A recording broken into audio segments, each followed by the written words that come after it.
যখন আমি ওর বডি দেখছি মানে তাকাইতে মানে আর বুক ধরাইতে পারি না, মানে এত আঘাত বডির মধ্যে বলার কি বলবো আর। জি, আমার নাম জাকির। আমি ওই যিনি মারা গেছেন দুবাইতে, ওনার 2 নম্বর ভাই। আমরা 3 ভাই ছিলাম, উনি বড় ছিলেন, আমি 2 নম্বর। ছোটো ভাই আরেকটা আছে, ও লাশের সাথে আসবে। আমি ফার্স্ট ফ্লাইটে চলে আসছি, ও দ্বিতীয় ফ্লাইটেও আসতেছে, লাশ নিয়ে আসতেছে। আপনারা কি হচ্ছে এই তার মৃত্যুর খবর পেয়ে হচ্ছে দুবাই গিয়েছিলেন আগে থেকেই সেখানে? আমরা তো ওখানেই ছিলাম, একসাথে আমাদের কাজ করতাম, মানে পাশাপাশি একটু দূর দূরে আমরা 3 ভাই মানে থাকতাম। তো এই যখন ঘটনা ঘটছে তখন আমি একটু দূরে ছিলাম, আমি ওখানে ড্রাইভিং করি। ওর ভাই ছোটো যে, সেও ড্রাইভিং করে, ও বড়ো ভাই উনিও ড্রাইভিং করতো। তো এই দূরে আসছিলাম, আমাকে ওনার সাথে একজন লোক গেছিল, সে একটু আহত হয়েছিল। তো সে ফোন দিয়ে বলছে যে ওখানে একটা দুর্ঘটনা ঘটছে, কি হয়েছে বলতে পারবো না, আগুনের মতন দেখা গেছে। ভাইয়ের নাম ধরে বলছে যে অমুক ওখানে শুয়ে আছে, আমাকে বাঁচাও। তখন লোকজন ওই পাশে যারা আসছিল 4-5 জন, ওরা সাথে সাথে গেছে, গিয়ে তারা সরজমিন দেখছে। আমি একটু দূরে আসছিলাম, আমি আস্তে আস্তে কমপক্ষে 20 থেকে 25 মিনিট সময় লাগছে। আমি আসার পরে দেখছি ওখানে সেনাবাহিনী, পুলিশ, ফায়ার সার্ভিস সবাই চলে আসছে, আমাকে আর দেখতে দেয়নি, আর দেখা হয় নাই। আমি বস বাইরের লাশ গেছে কালকে যখন ওখানে বক্স করি, ওই সময় দেখছি, এর আগে আর দেখা হয় নাই। গত সপ্তাহের শনিবার। জি, শনিবার ইফতারের পরে, ওখানে লোকাল টাইম 7:30। এর মধ্যে এক সপ্তাহ আপনি লাশ দেখেন না? জি না, দেখা হয় নাই। কেন দেখতে পারেন না? ওই আইনি জটিলতা ওখানে, ও গেলে কয়ে এখন না পরে আসো, ওদের পার্সোনাল। কিভাবে মারা গেছে এরপর কি জানতে পারছেন? বর্তমানে তারা তো প্রথমে আমাদেরকে রিপোর্ট বরাবর বলে নাই। যখন কালকে আমরা যখন ওই ইয়েতে নিয়ে আসছিলাম, ওই যেখানে লাশ বক্স করা হয়, ওখানে আসার পরে ওখানের যে আমরা যার আন্ডারে ছিলাম, যে আমাদের আরবাব, ওনাকে আমি জিজ্ঞেস করছিলাম কফিলের যে কারণটা কি হয়েছে না হয়েছে। ওরা বলছে যে পরে যে ওই ড্রোন না ইয়া মিসাইল কি একটা জিনিস ওখানে পড়ছে, ওটা তারা পরে শিকার হয়েছে। এখন এই লাশ নিয়ে আপনাদের পরবর্তী কার্যক্রম কি? এখন তো বর্তমানে দেশের বাড়ি নিয়ে যাব, দাফন করব। দেশের বাড়ি কোথায়? সিলেটে মৌলভীবাজার বড়লেখা থানা, গাজীটাকা গ্রাম। ওই মুহূর্তে বাসায় অবস্থান করছিলেন? জি না, আমি বাইরে ছিলাম। ভাই বাইরে আসছিলেন, কাজের জন্য গেছে। কাজের জন্য বাইরে হয়েছে, মানে লোকাল ইফতারের পরে মাগরিবের নামাজ শেষ। জি না, ওখানে যখন মাগরিবের নামাজ শেষ হয়েছে তখন একটা অর্ডার আসছে ওর, কারণ ওই পানি সাপ্লাই দেওয়ার, তো পানির ট্যাঙ্কার ছিল, পানি সাপ্লাইয়ের অর্ডার আসছে।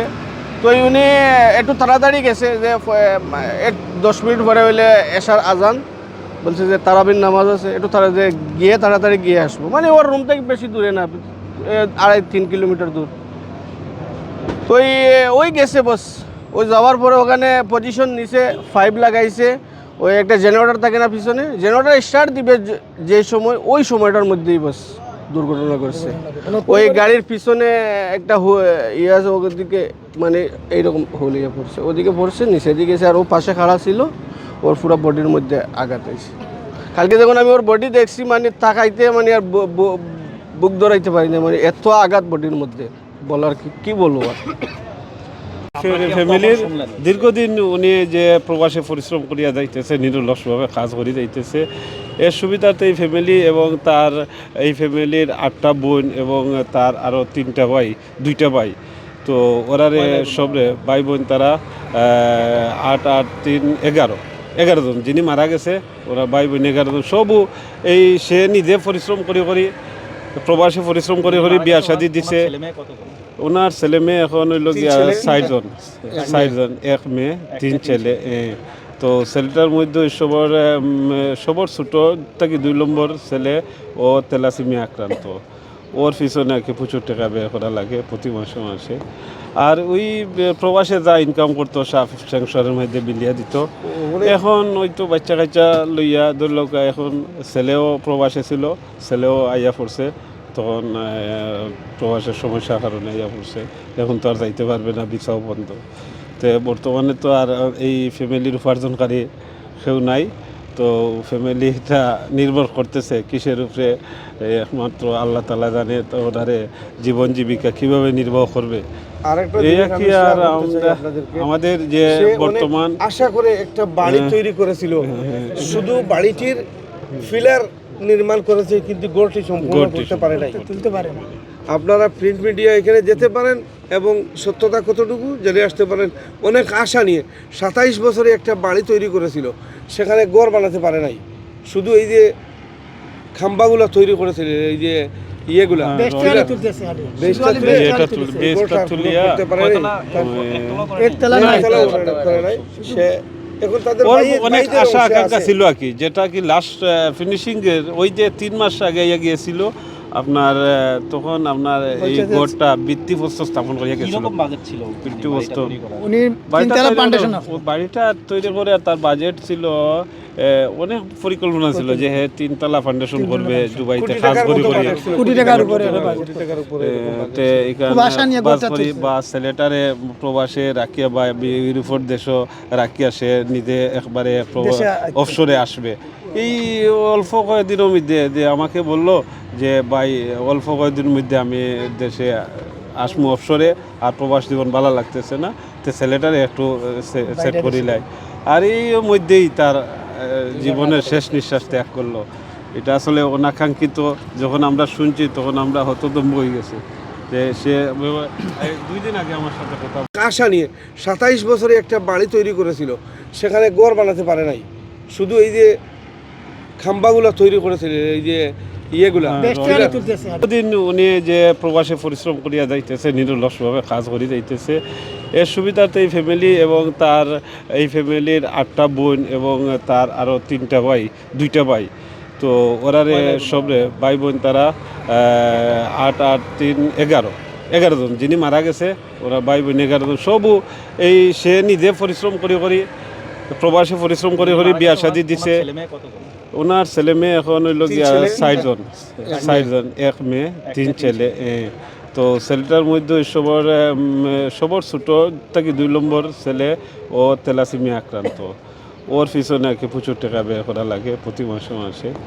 আর ওই প্রবাসে যা ইনকাম করতো সব সংসারের মধ্যে বিলিয়া দিত। এখন ওই তো বাচ্চা কাচ্চা লইয়া ধরল, এখন ছেলেও প্রবাসে ছিল, ছেলেও আইয়া পড়ছে, তখন প্রবাসের সমস্যার কারণে আইয়া পড়ছে। এখন তো আর যাইতে পারবে না, ভিসাও বন্ধ। তো বর্তমানে তো আর এই ফ্যামিলির উপার্জনকারী কেউ নাই। তো ফ্যামিলিটা নির্ভর করতেছে কিসের উপরে একমাত্র আল্লাহ তাআলা জানে। তো ওনারে জীবন জীবিকা কিভাবে নির্বাহ করবে আরেকটা এই জিনিস কি আমি আর share করতে চাই আমরা আপনাদেরকে। আমাদের যে সে অনেক বর্তমান আশা করে একটা বাড়ি তৈরি করেছিল, শুধু বাড়িটির ফিলার নির্মাণ করেছে কিন্তু গোলটি সম্পূর্ণ গোলটি করতে পারে নাই। তুলতে পারে না। আপনারা প্রিন্ট মিডিয়া এখানে যেতে পারেন এবং সত্যতা কতটুকু জেনে আসতে পারেন। অনেক বেস্টটা তুলে এটা বেসটা তুলিয়া করতে পারে নাই। একতলা না, একতলাও একতলা। করে নাই। সে এখন তাদের ওর ভাইয়ের অনেক ভাইদের আশা অংশে আকাঙ্ক্ষা আছে। ছিল আর কি, যেটা কি লাস্ট ফিনিশিং এর ওই যে 3 মাস আগে গিয়েছিল আপনার তখন আপনার এই ঘরটা ভিত্তিপ্রস্তর স্থাপন করিয়া গেছিল। বাজেট ছিল ভিত্তিপ্রস্তর উনি বাড়িটা তিনতলা তৈরি ফাউন্ডেশন করে- ও বাড়িটা তৈরি করে তার বাজেট ছিল অনেক পরিকল্পনা ছিল যে হ্যাঁ 3 তলা ফাউন্ডেশন করবে, দুবাইতে কোটি কাজ টাকার করি মতো করি। বাজেট ছিল। কোটি টাকার উপরে কোটি টাকার উপরে এরকম বাজেট। তে খুব আশা নিয়ে এখানে বাস ঘরটা করি তুলছে। বা ছেলেটারে প্রবাসে রাখিয়া বা ইউরোপের দেশও রাখিয়া সে নিজে একবারে দেশে অবসরে আসবে। এই অল্প কয়েকদিনের মধ্যে যে আমাকে বলল যে ভাই অল্প কয়েকদিনের মধ্যে আমি দেশে আসমু অবসরে, আর প্রবাস জীবন ভালো লাগতেছে না, তো ছেলেটারে একটু সেট করিলাই। আর এই মধ্যেই তার জীবনের শেষ নিঃশ্বাস ত্যাগ করলো। এটা আসলে অনাকাঙ্ক্ষিত। যখন আমরা শুনছি তখন আমরা হতদম্ব হয়ে গেছি।